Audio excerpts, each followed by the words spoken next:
Blessings. We have a few questions come in today.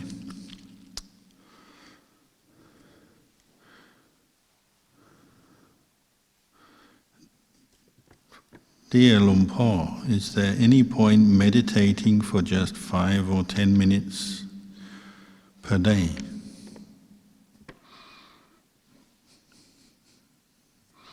Yes. Of course, the more we do, the more effort we put into our practice, training in mindfulness and contemplating the Dhamma, the more we do, the better. But anything is good. 5 minutes, 10 minutes every day will already accumulate certain good qualities in your mind over time. Good habits of mind, more mindfulness. Mindfulness, sati, the ability to recollect, keep your mind in the present moment, pay attention, know things, the ability to know. That quality, the Buddha said, is always useful. So if you put sincere effort into bringing up mindfulness for 5 minutes, that's 5 minutes well spent of your life, of your day, of your life. If you practice regularly, well, those 5 minutes will become more, won't they? They'll join up. The moments of mindfulness will join up. And we say it's a very powerful kind of good karma, good conditioning effect on your mind. Brings you all kinds of benefits, more self-awareness, self-control, freedom from negative thoughts.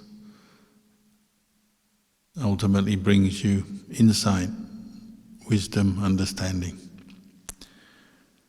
So yes, we've all got to start somewhere. I actually started practicing 3 minutes a day. So 5 minutes you're already doing better than I did. So keep it up, keep going, and you may find over time more you're able to sit or walk meditation longer, you're able to practice longer.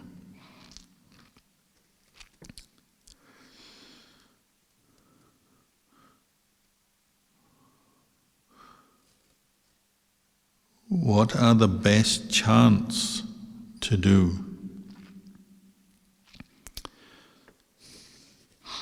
Well, this word chanting, you could use the word recitation. We use the word chanting. Not sure it's always the most appropriate.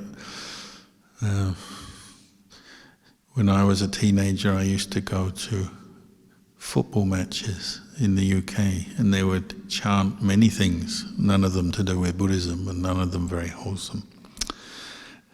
But we say chanting, evening chanting, parita chanting. It really means recitation of words, quite often from the Buddha, that have been handed down to us, so in the Pali language. Sometimes reflections which may not be exactly the word of the Buddha, but are similar to the words of the Buddha, or about the Buddha. Sometimes the origin of the particular verse that is recited or chanted is not always clearly known, but they can still be very auspicious and powerful for the one chanting. So I would go with chants that you may have already chanted before and you found inspiring. When you are inspired by a chant, it tends to brighten your mind, energizes your mind, helps you to focus the mind, and can actually lead into states of samadhi.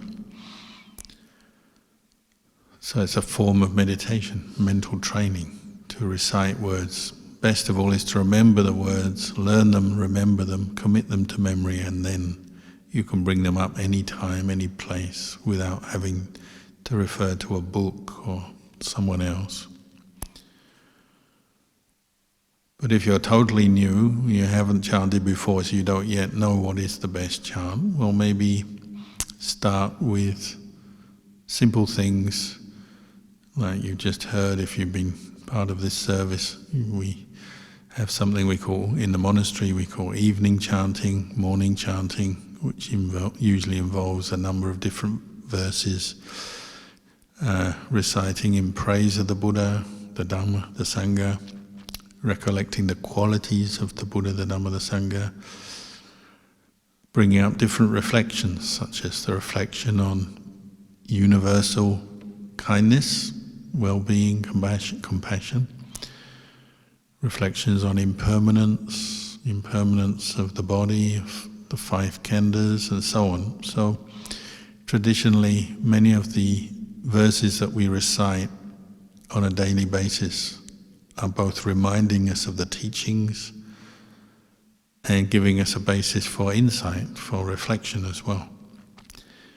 And what you find is, over time, even the simplest chant, like one that many Buddhists know, say, anicca vata sankhara, all conditions are impermanent, transient.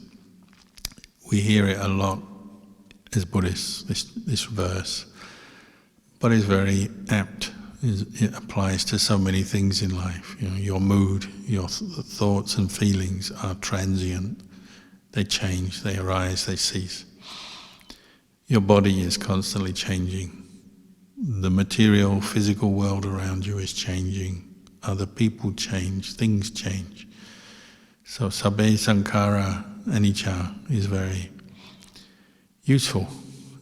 And we particularly chant it at funerals or when recollecting the fact that life is impermanent. So it can be quite a powerful reflection to help bring you insight, maybe at a time when you're emotionally challenged, you're upset, somebody's dying or has died, someone you love, close to, or maybe some situation happens, say like, there's an earthquake or some event that could be a good event, could be a bad event, but it passes, it arises, it ceases, it starts, it finishes. And this chant may come up in your mind even just automatically sometimes. You remember these words, and it helps to ground you in something, in insight. So many of these verses you recite, they can come up quite naturally when your mind is peaceful or in a certain situation. Once you've learnt them or once you know the meaning, they will tend to come up again. Or when your mind is peaceful in meditation, sometimes you remember chanting the different verses, it just quite naturally pops into your mind. It's a sign that your mind is maybe in a more wholesome state. So you have to look, as I said, morning, evening chanting, the different reflections, daily reflections that we do. You can look in the monastic chanting book for those.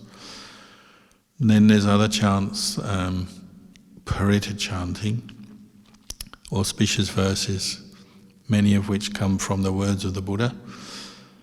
And we tend to use them on auspicious occasions like blessing ceremonies, new moon, full moon days, important events. We'll often recite the parittas. But you may just learn one paritta first. The easiest one is Itipiso Bhagava. They call that the top of the banner, the recollecting the qualities of the Buddha. But there may be other paritta chants you find inspiring. You hear them once or twice and then something grabs you sometimes. So you may pick one and learn it. Or if you're more ambitious, you may learn a sutta.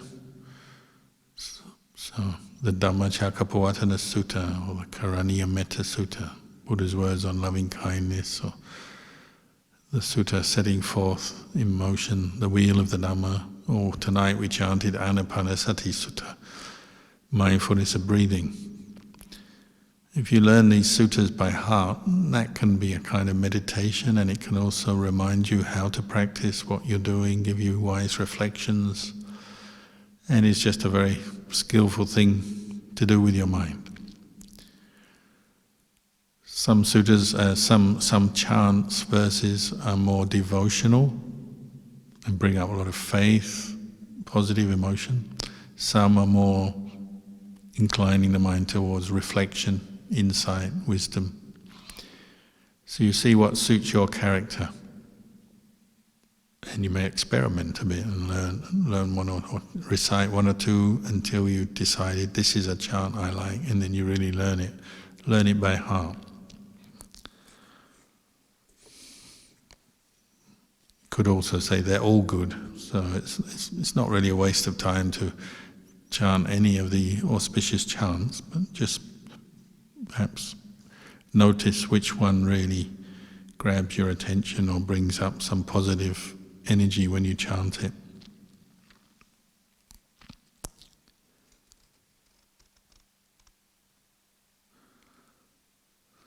Ajahn, I can't watch the breath and listen to a Dhamma talk at the same time. What should I do? Yeah, well, when it's time to listen to the Dhamma talk, maybe the best thing is focus on the listening, at least to start with. And when the talk is finished, then you can go to the breath.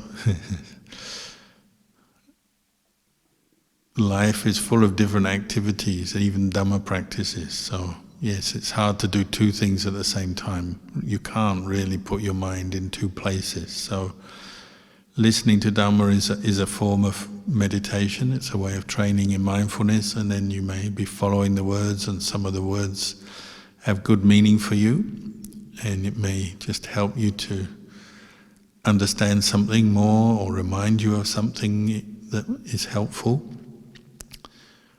Ajahn Chah also said, listen to the Dhamma talk with your heart, and you may actually become very peaceful and go into a state of calm samadhi. It's possible. But if you're going to follow the breathing as a meditation, as a way to develop mindfulness, well, that's what you should do. You're not going to be listening to the words very much if you're following the breath. So you have to make a choice. But that's okay. We often will do one thing and focus our mind in one way, like listening to a talk or chanting, or even doing a job of work. You can focus on that work as your meditation object, as your mindfulness practice. And then when you have more free time, or you have less that you have to think about or do, then maybe you can go to the breath. So you can listen to a talk, then go back to the breath, or you can talk to someone or discuss something with someone and then go back to the breath. You can do typing and then go back to the breath. You can do many things and then go back to the breath. And if you practice a lot of breath meditation, you'll find quite naturally you do that. You have to concentrate on something else for a while, but then you will go back to the breath, and it becomes like the resting place of your mind. When there's nothing else to do, you go to the breath. So experiment with this. But you're correct, when you can't really do two things at the same time. So you have to choose what is your object, what's the focus of your mind.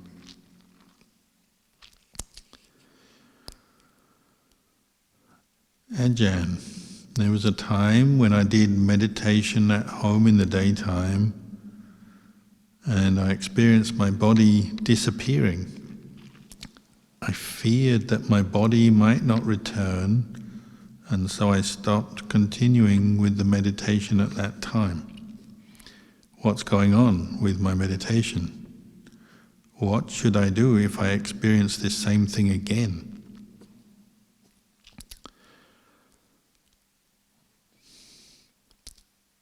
Well, this is certainly not an uncommon thing for someone who meditates frequently. It's probably what we call the arising of piti. Piti means rapture.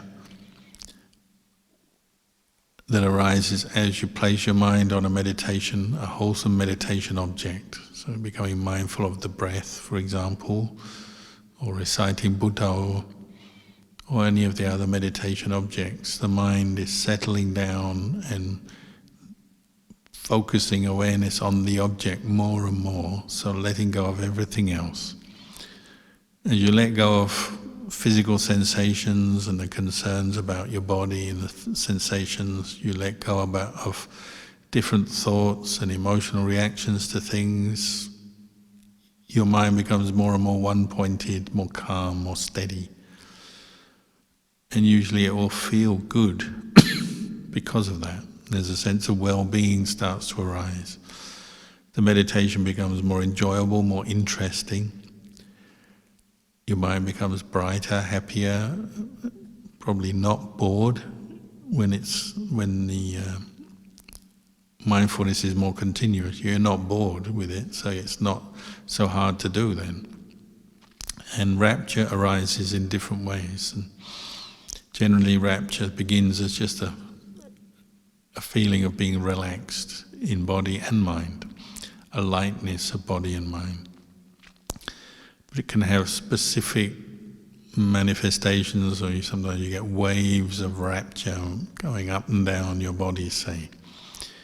Very light, pleasant energy, so literally like going up and down, waves. Sometimes you get things like tears forming, hair standing on end, goosebumps. And as it gets a little bit more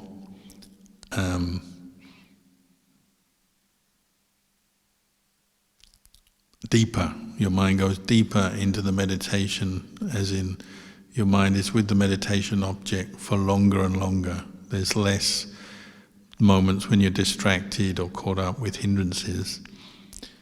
As the mind is more deeply involved with the meditation object, well, there's a sort of leaving the awareness of the body behind, and now the mind is merging more with the meditation object. So the body can seem very light, almost seems to disappear or may disappear, and you may feel like you're just floating there. All you have to do, in the case of if you're afraid, just open your eyes and you realize, well, you're just sitting wherever you were sitting there. You haven't gone anywhere. You close your eyes, the mind might go back to its meditation object, and again the body starts to disappear. It's just a change of perception. You're no longer interested and caught up in the sensations of the body, the feelings of the body, the heaviness of the body. You're no longer distracted by thoughts and memories. Now your mind is much more absorbed and one-pointed. So the body becomes less and less, you're less and less aware of the body. And that's okay, and many, many people experience this. It's, piti, rapture, is one of the factors of samadhi. It can come up for a long time in a very profound, powerful way. It can be very momentary. It can be just a brief feeling of lightness or waves of rapture. Or it can be very deep, long-lasting. It can last all day, depending on how concentrated the mind is, depending how the meditation has gone, how strong your mindfulness is on your applied to your object. It can last all day. You can go to bed at night having meditated and piti has arisen, and then you wake up in the morning and it's still there. It can be for many days. So piti arises as a factor of samadhi, so as your mind is letting go of the distractions, the hindrances, the sleepiness, and becomes very bright, energized, one-pointed. Piti also arises from listening to the Dhamma and insight arising, faith arising, and then insight arising. And piti arises from seeing the Dhamma, realizing Dhamma, letting go of things, gives rise to piti as well. So it's possible you can contemplate the Dhamma and then piti arises, and then it seems like your whole body disappears for a while. It can even happen when you're walking. So not just when you're sitting, although it's more likely to happen when you're sitting. It can be when you're walking and your mind and body become very focused internally on the Dhamma, on one aspect of the Dhamma, and it feels like your body has become weightless. So you're still walking and moving, but the experience of your body changes, the perception of your body changes, at least for a while. So it's considered a positive experience, and if you meditate regularly, well, you'll understand there's no real danger. Your mind is just calming down into samadhi. When it comes back out of samadhi, well, you'll feel the heaviness and the normal sensations of a body. There's no real danger there. You're still sitting where you were sitting, or you're walking where you were walking. The fear of danger maybe is just the unfamiliarity with what's going on. You're new to the practice. And the sort of fear of the unknown. And also sometimes the changes can be quite quick. Suddenly you find yourself in a state where you're aware, you're not asleep, but you don't have much awareness of your physical body for a while. And so it can, some people find it makes them curious, so they start thinking about what's happening and why, and then they lose their concentration. Some people become afraid because it's new and it feels like they're letting go of things that they're used to clinging onto. And so that can be a bit unnerving. So you have to trust in the Buddha, the Dhamma, the Sangha, trust in your own awareness. And as I said, you've always got a way out. You just open your eyes and you're still there. There's not really much danger. So try to be patient with these experiences, be brave, and have an attitude of learning from what's going on. And the more you do it, maybe it will become less of a problem, less of an issue for you.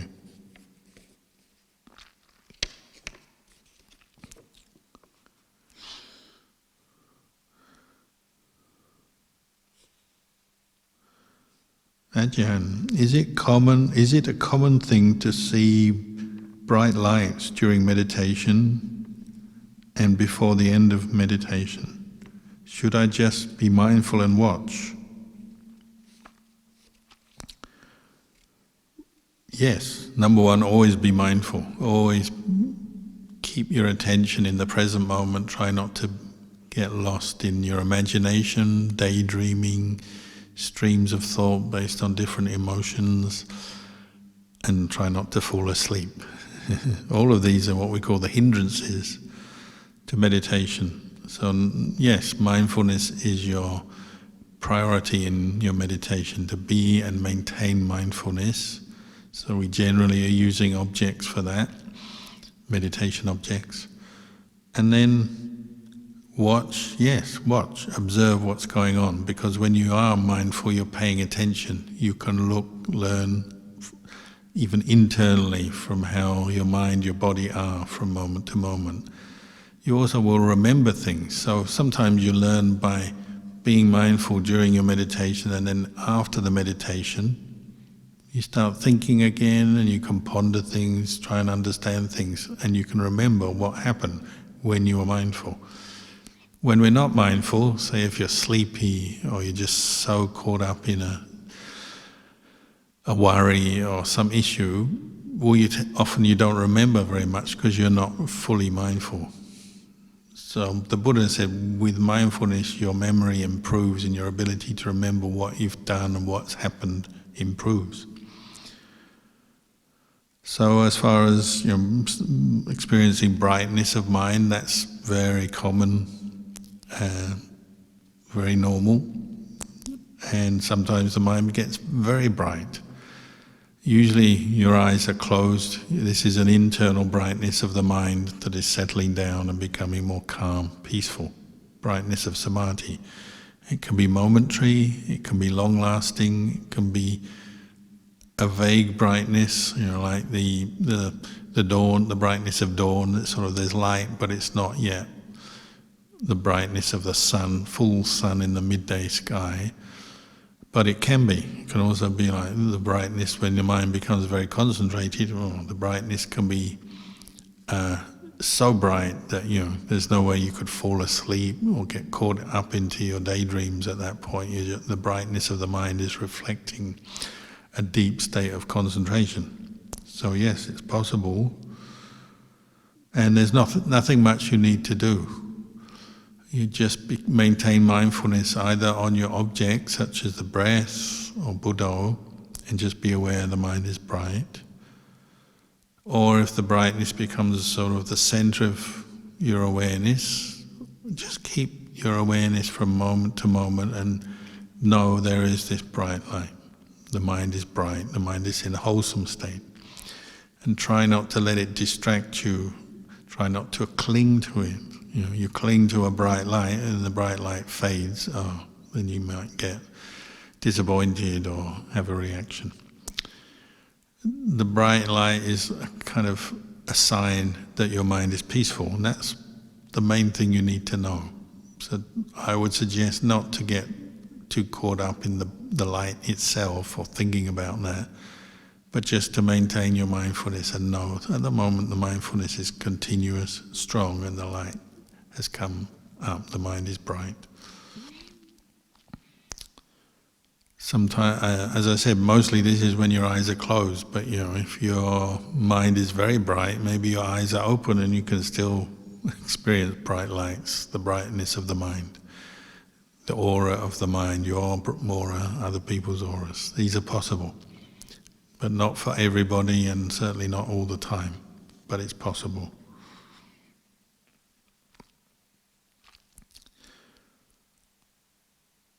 What should I do if I see images of spirits during meditation? Is it correct to say, I wish you well, I share my merit with you? Well, that's probably better than saying, I hate you, get away, or something. If you're thinking of kind thoughts, you see an image of somebody maybe you don't know what it is. It could be a memory, it could be imagination, or could be genuinely some spirit passing by. But if you establish your mind with mindfulness again, and then you have goodwill, kindness for yourself, kindness for any other beings, well, that's probably the best starting point, rather than fear, aversion, hatred. But also have some, I'd be cautious with images that arise when you meditate. And some people get a lot, all the time or regularly. Some people very occasionally. Some people don't seem to get images and so on. But I would be cautious because they become the cause for doubt, worry, fear, curiosity, to the point where you just become so distracted looking for images, wanting them, thinking about them, whether they've arisen or not. They can become obsessive. So Ajahn Chah used to say, you see an image during your meditation, well, try not to be surprised by that, that's very common, but what can you really know about that image? It arises, it ceases, it starts, it ends, it comes, it goes. Like just literally images you see when you're using your eyes. You see an image, you turn your head away or you close your eyes, the image disappears. Images in your mind are the same, they're just images that arise, pass away, and that's ultimately what you know. They have the characteristic of being impermanent.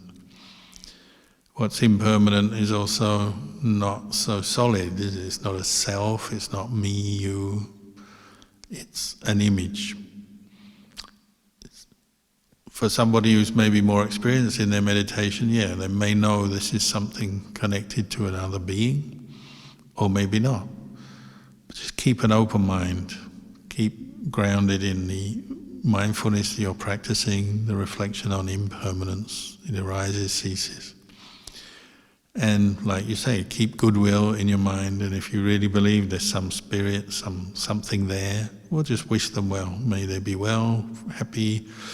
If you think it's a dead spirit, well, may they attain a good rebirth. May they be free from their suffering. And that's an attitude we find very skillful in every situation, whether you're with humans, animals, or possible spirits and ghosts and devas and so on. Keep an attitude of kindness, compassion, and that keeps your mind in a wholesome state, and maybe that's a good way to meet anything that's out there, if there is such a thing. But I wouldn't dwell too much on these things. People can get far too obsessed with all this stuff and the imagination takes over, and that's a danger. So keep grounded in your vipassana practice. These things are impermanent, subject to decline, degeneration. Say it is a being, a person. Well, a person is still subject to old age, sickness and death. You can reflect on that. Just as I get older every day and I will die one day, they will die. Life is like that. Life is full of change and we gradually get older. One day we must die. So I would try and reflect on these things with Dhamma. Whatever experience you have in your meditation, pleasant, unpleasant, bright lights, images of spirits, devas, ugly images, beautiful images, reflect on them with Dhamma. And particularly you can make them the basis for vipassana, impermanence, unsatisfactoriness, not self. Try not to take ownership of images that arise in your meditation. Just be the observer. Oh, another image has arisen, passed away, because they're not self. If you try and make them like yours, take ownership, then you might find that clinging leads on to suffering. Maybe you start meditating wanting to see things, disappointed that you are not seeing things, or that you can't hold on to these things you've seen. So be wary of this sense of ownership also. Just try to keep mindful and equanimous as you meditate. And that's the same towards your own images from your imagination, memories, same. Try not to constantly cling on to things. Learn just to be aware, observe, and then let go.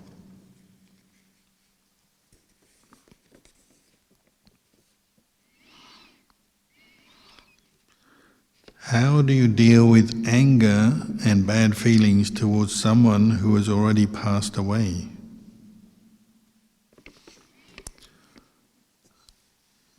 Well, it's very common, unfortunately.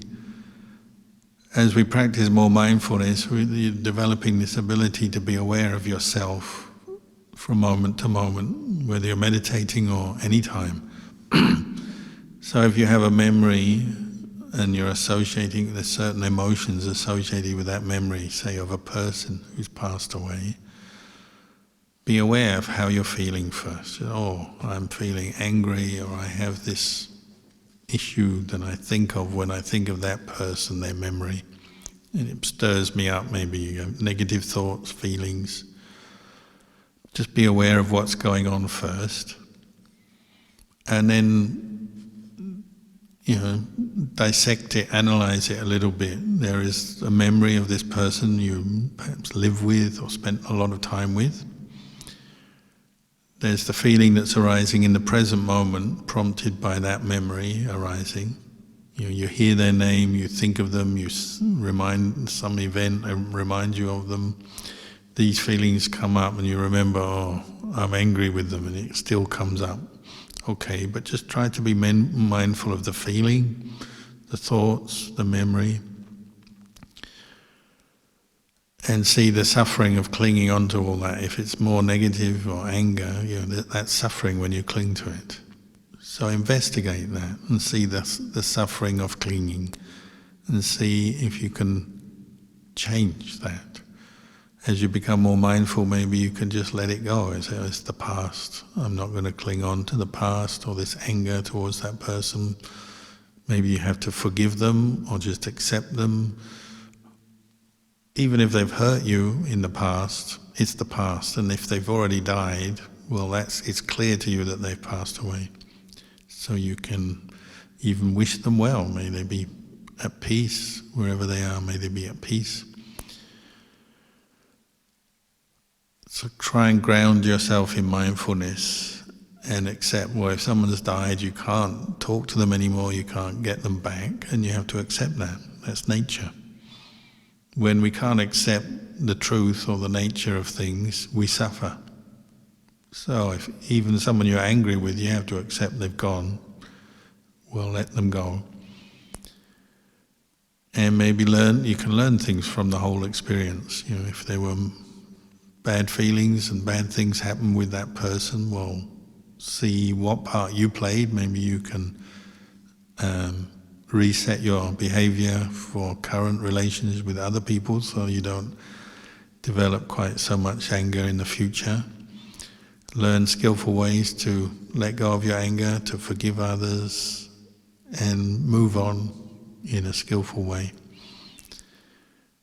So, you know, you have to remember you can't bring someone back, and when you're feeling these feelings, be clear these are based on past experiences. Maybe now it's time to let them go, and they are temporary.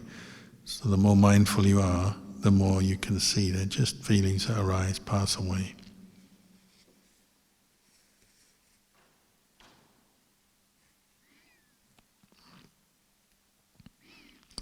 We dedicate merit to the dead, don't we? So, say even someone you don't like or didn't like passed away. Well, you can still try to think of the goodness of that person. They may have hurt you, or you had some bad situations with them, but they may still have some good in them, things that you can remember. Well, that's something to appreciate, have gratitude for their good qualities or the good that they did. Or if they themselves seem to be very full of suffering when they passed away, well, you can do good things and dedicate to their memory. You can meditate and dedicate it to them. You can chant, you can do acts of charity, dana, service, and dedicate it back to them.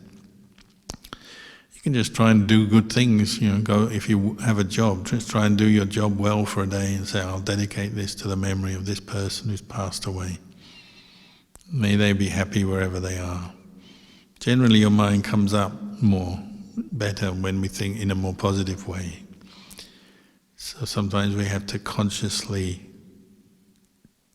bring up a contemplation of gratitude, appreciation for someone, compassion, wishing them well, even if they've caused us anger in the past. Try to wish them well so that you can move on and let them go.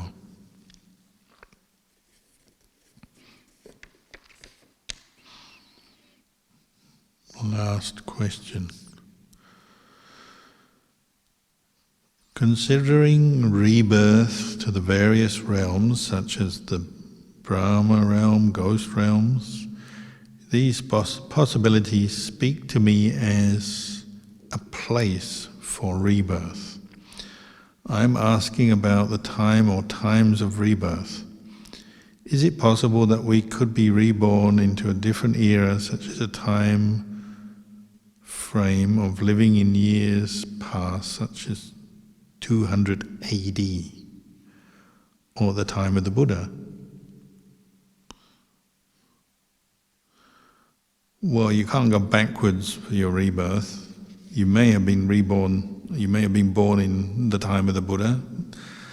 Many Buddhists have that silent kind of dream, oh, I hope I was around when the Buddha was around, because we missed him. At the moment there's no Buddha, so it's a kind of quiet aspiration to be born with a Buddha. The next Buddha, we don't know when he'll be here. Could be in thousands of billions of years' time. Maitreya Buddha will come in a long time from now. So that may seem like far away, but you can still have that aspiration to be born with a future Buddha.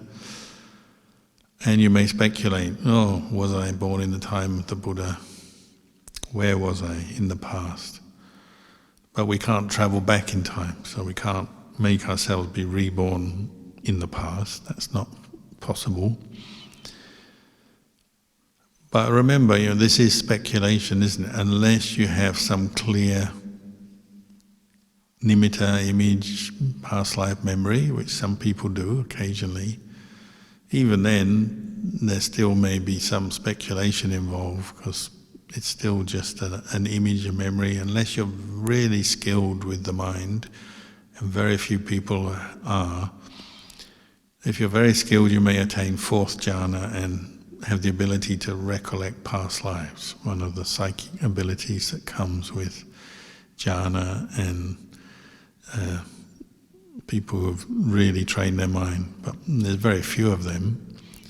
They do exist, but they're few. Probably a larger number of people do have these occasional or one-off recollections of a past life, sometimes in a dream, sometimes in a nimitta, in their meditation. It does happen.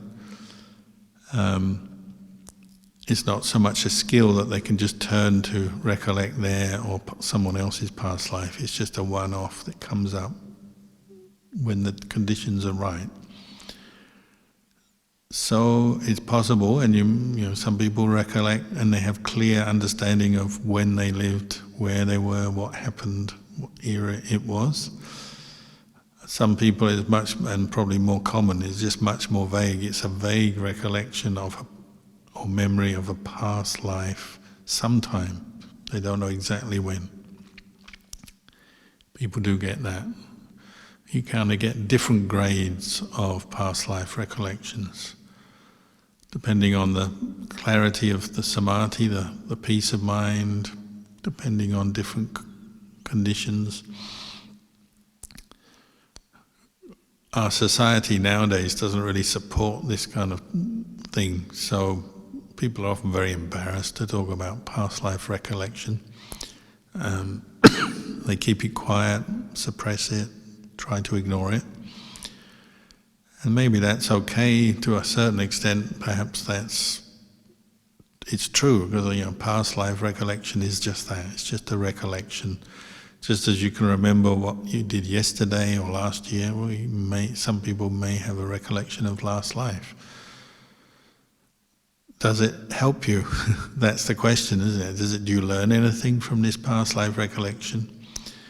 Well, you learn that there is this thing called memory, and the mind can seem to throw up memories, store memories, throw them up, bring them up. But they arise, they pass away. That's another thing you can know, whether it's a memory of yesterday or last life or 100 lives before. If you really had that knowledge of what you were in a past life or what happened, well, you may learn some things. Quite often people do have a past life memory based on a particular event where they did something really stupid or foolish or harmful, and they remember it, and it's like, I'm never going to do that again.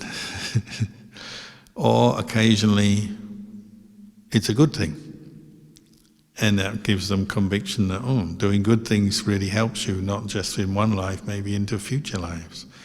This is the role of karma, cause and effect, and people do get some insight into karma by remembering. Often totally unplanned. They have a peaceful meditation and they have a really clear recollection of a past life and something that's happened, good or bad. So one that's common is where we've hurt other people, or quite often it's animals in the past, maybe this life or a previous life. One has a recollection of that, and it helps give insight into maybe why one gets an injury or some problem, health problem or physical problem. Sometimes it's to do with another person. This person they have a good rapport with, maybe based on past life experience. Sometimes a bad rapport. This person doesn't like us, we don't like them, and maybe it's based on past life incident. It happens. I'll give you an example. Well, a good one, I knew one monk who always had the thought, why did I become a monk this life? Because his family didn't want him to become a monk, and he had a good education, he could have done all kinds of jobs maybe, but he wanted to become a monk, and he did become a monk, and he's still a monk. Very good monk, very got very good meditation, quite wise, peaceful monk. And he once, many years ago, had an insight into his past life where he was a policeman, he said. He was a policeman and he did quite a lot of good because policemen are often serving their community. And in this role as a policeman, in that life, he had the chance to protect and help a monk who needed help. And people working for the police are often quite helpful types. They serve the community. So this policeman had helped a Buddhist monk. Can't remember the details how he helped him, but he helped him in a situation. And he recollected that this good act of helping a monk led him himself in this life to have the thought and the conditions, the good fortune to be able to become a Buddhist monk based on what he had done in a past life. So sometimes past life recollections do help people in their meditation and their practice, understanding things. But also there's so much imagination and speculation that can take over. We really have to be very cautious. So Ajahn Chah would always say, just be very careful. It's not certain, it's not sure. Maybe it's true, maybe not. And that's helpful. To actually see things as not certain is a very safe reflection that helps you with many things, such as past life recollections that pop up into your mind. Those who really develop strong samadhi and psychic ability, they often are more confident in what they understand and know. But even then, the wisest teachers I've met, they always say, nimittas, past life recollections, there's still an element of uncertainty there, because it's the past.